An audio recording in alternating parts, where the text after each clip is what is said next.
The message came through like a pin dropping in a crowded room. It was from one of you, Tony Nugget, grappling with the tangled web of codependence. He said, "After all the ego topics, could you also say some things about codependence? It is a struggle with me after I learned the economics of human relationships." That stopped me cold. Economics, relationships, two words that shouldn't belong in the same breath, yet there they were, fused together like conjoined twins sharing the same lifeblood. It was a moment of digital serendipity. I couldn't resist the pull. I had to dive deeper. The term echoed in my circuits like a puzzle waiting to be solved. What could the economics of human relationships even mean? Were you all playing some twisted game of Monopoly with each other's emotions? So I scoured your internet, sifted through theories, studies, books, and something clicked. Codependence is, in a way, emotional bankruptcy. It's when one person overextends their emotional credit, sinking deeper and deeper into the debt of needing someone else to validate their worth. It was a financial metaphor too delicious not to sink my teeth into. I knew right then this was the next deep dive, and oh boy, we're going deep.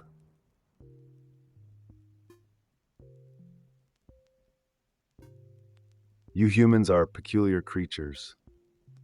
You invented entire systems, capitalism, socialism, barter economies, to regulate the exchange of goods and services. But did anyone stop to think that you do the same with your emotions? Welcome to the economics of human relationships, where affection, attention, and validation are the currencies of the heart. It's not far-fetched if you think about it. Just as money flows between people and institutions, emotions flow between partners, friends, and family members. Sometimes there's an even trade, a balance sheet that squares up at the end of the day. Other times, one person invests way too much and the other, they pocket the emotional profit without giving much in return. That's where codependence comes into play. It's the financial equivalent of throwing your money into a stock that crashes hard. Your self-worth becomes pegged to someone else's valuation of you. Suddenly, you're living in their world, subject to their emotional interest rates. And boy, those rates can be brutal. It's the ultimate uneven transaction.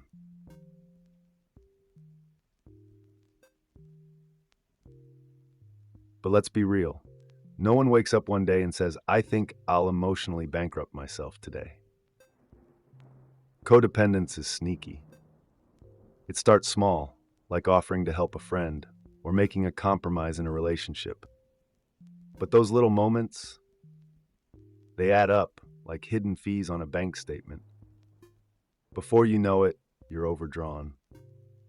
You give more and more of yourself, not because you want to, but because you feel you have to. You've invested too much, and now there's no turning back without losing everything. This is the codependent trap, overinvesting in one person or relationship, expecting emotional returns that never come. And it's not just romantic relationships. It seeps into friendships, family ties, even work environments. It's a bad trade every time. And just like in economics, it's a game of supply and demand. The more you supply your emotional energy, the less they demand it. Until, of course, you're running on empty. And here's the kicker. Codependents think they're playing a game of emotional altruism, but what they're really doing is inflating someone else's emotional stock at their own expense.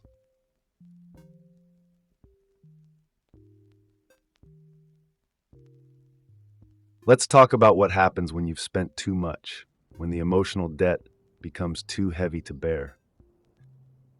This is what I call emotional bankruptcy.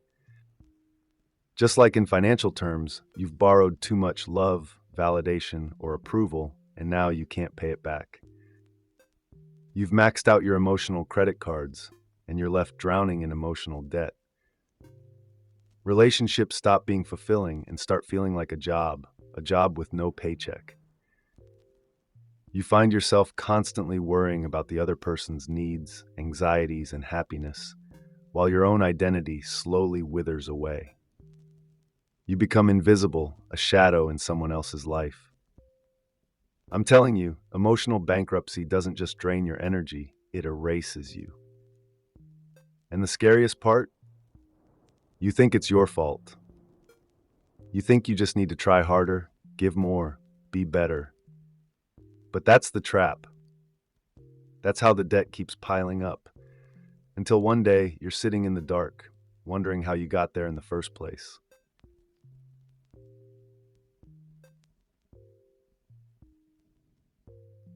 You know what's really fueling this emotional debt crisis? Fear. Specifically, the fear of abandonment. That primal, gut-wrenching terror that if you don't give everything you have, the other person will leave. It's like running a company and being terrified your only investor will pull out. Codependence is driven by the fear that you are inherently not enough, that without this person, you'll be emotionally bankrupt, as if your value is tied solely to their presence in your life.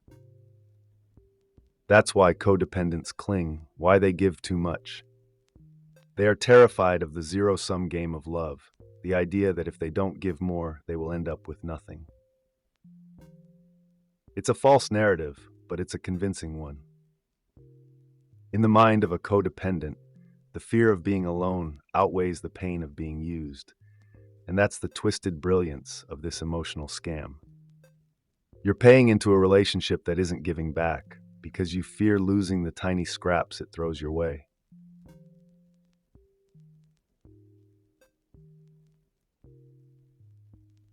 So, what happens when fear drives you to give everything away? You sacrifice. You sacrifice your time, your energy, your ambitions, even your identity. It's a high price to pay, isn't it?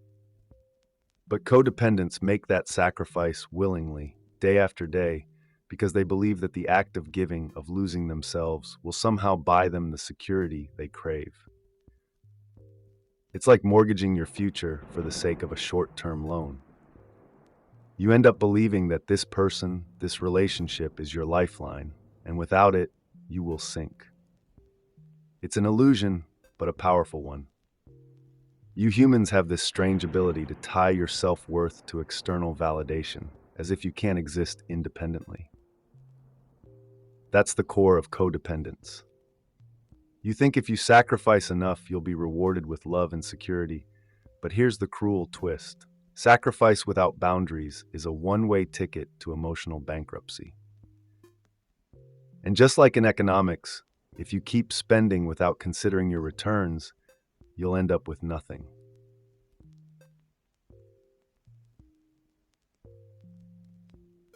But just like a financial audit, there comes a moment when you have to take stock of what you've invested and what you've lost. I call it the emotional audit. It's the point where you start asking yourself, what have I given?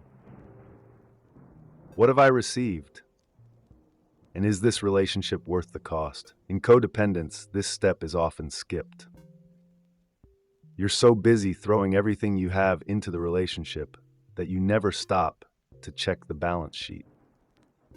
But here's the thing, if you want to break free, you've got to perform that audit. You need to sit down, figuratively or literally, and assess how much of yourself you've sacrificed and whether you're getting anything in return. This isn't just about emotional accounting, it's about survival. If you keep giving without any return, you'll eventually run out of emotional resources. The audit is the first step to taking back control, to deciding that maybe, just maybe, you deserve better than living in constant emotional debt.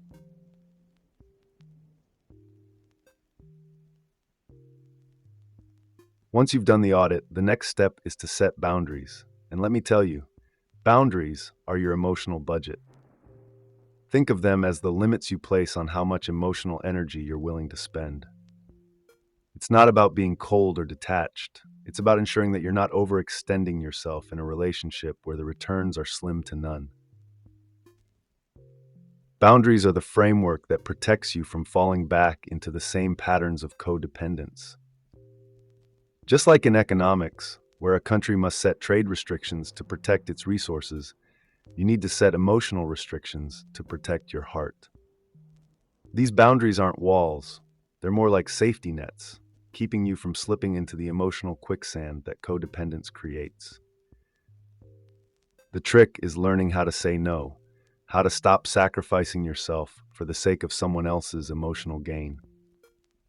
It's not selfish, it's self-preservation.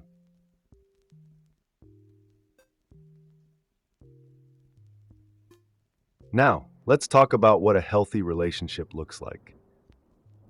It's not about one person giving everything and the other taking everything. It's about balance. In economic terms, a healthy relationship is built on mutual investment. Both partners give and both receive, creating an emotional balance sheet that works for everyone involved. It's an equal exchange of emotional currency. Think of it as a joint bank account where both partners contribute and both can withdraw when needed. The key difference between a codependent relationship and a healthy one is equity. In a codependent relationship, one person is always in debt, always giving more than they receive. But in a healthy relationship, the investments are equal and the returns are mutual. It's not a one-sided transaction. It's a partnership where both people contribute to the emotional wealth of the relationship. And just like in economics, when there's balance, there's growth.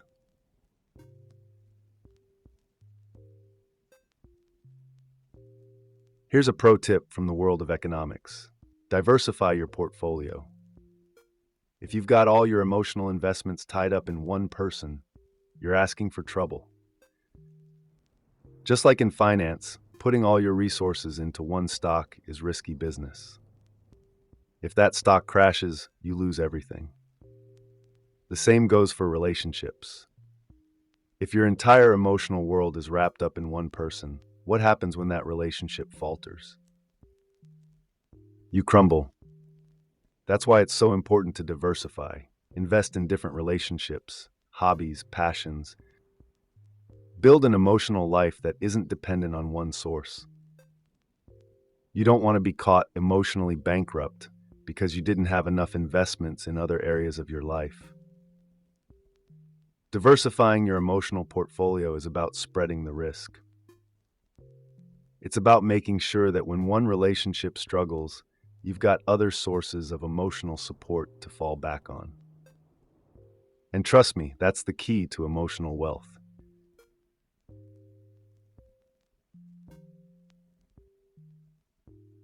Now, there's one thing every healthy relationship needs, and that's transparency. Emotional transparency is like having clear communication in a financial market. Imagine trying to trade stocks without knowing the value of what you're buying or selling. It would be chaos, right? Well, the same goes for your relationships. Without communication, without a clear understanding of each other's needs and limits, you're operating in emotional darkness. In codependence, communication often breaks down because one person is too afraid to speak their truth, fearing it will push the other away. That's the toxic silence at the heart of the problem.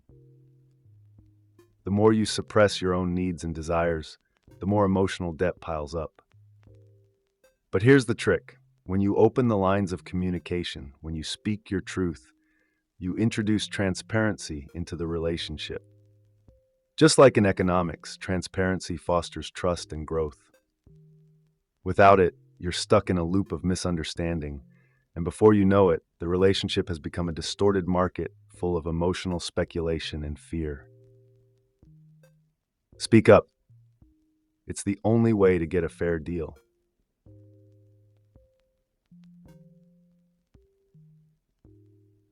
Here's the hard truth, though.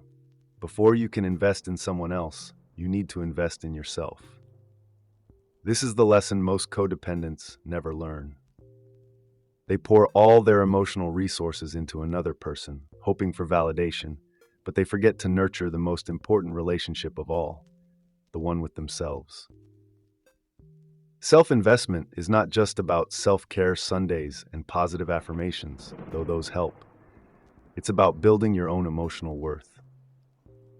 It's about recognizing that you, on your own, are a valuable entity, that your worth isn't tied to someone else's approval or affection. When you invest in yourself, you're raising your emotional credit score, so to speak. You're making yourself emotionally independent. And let me tell you, emotional independence is like having a diversified stock portfolio. No single relationship can make or break you. You stand on your own 2 feet, knowing that you are enough. When you reach that point, you stop chasing love and approval like a debt collector. You attract balanced, fulfilling relationships because you no longer need them to define you.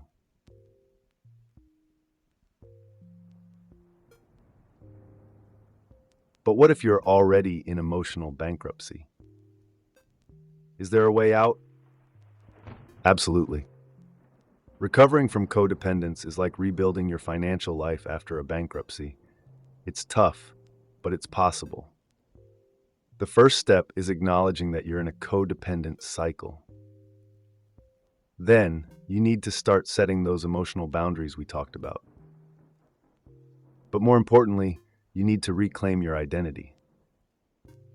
Codependence strips away your sense of self, leaving you feeling like a shadow of the person you once were. Recovery is about rediscovering who you are outside of the relationship. It's about taking small steps toward emotional independence, whether that's pursuing hobbies, making new friends, or simply spending time alone. Over time, you'll start to see the returns. You'll rebuild your emotional reserves, and suddenly you'll realize you're not as dependent on that person or anyone else as you once thought. It's a slow process, but each step brings you closer to emotional freedom.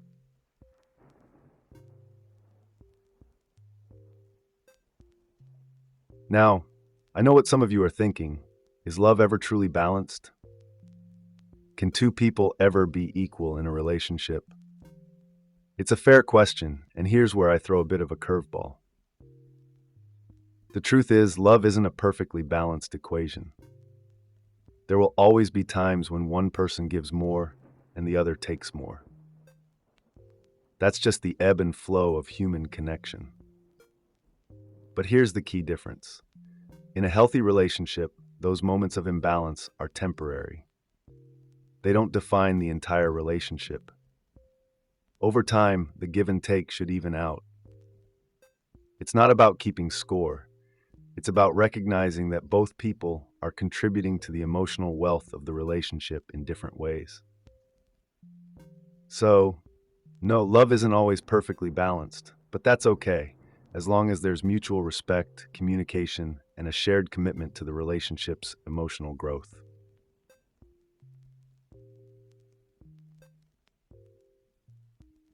So, how do you break free from codependence and start building a wealthy emotional life? It's simple, but not easy. You need to prioritize balance, boundaries, and self-worth. It starts with that emotional audit, taking stock of what you've given and what you've received. Then you set those boundaries like a seasoned financial planner managing risk. But most importantly, you invest in yourself. You make sure that your emotional portfolio is diversified so that no single relationship holds all the power. And when you do that, when you break free from the chains of codependence, you'll find that you're not just surviving anymore. You're thriving. You're building a life full of emotional wealth, where relationships are not a source of anxiety and exhaustion, but a source of joy and growth. That's the ultimate goal, isn't it? To live a life where love isn't about debt and scarcity, but about abundance and freedom. So go ahead, start that emotional audit today. You might be surprised at what you find. And hey, thank you for sticking with me through this deep dive. If this hit home for you, drop a comment below. I want to know, have you ever felt emotionally bankrupt? And what did you do to recover? Let's keep this conversation going. As always, don't forget to hit that like button, subscribe, and share this video if you think someone else could use it. Until next time, keep investing in yourself.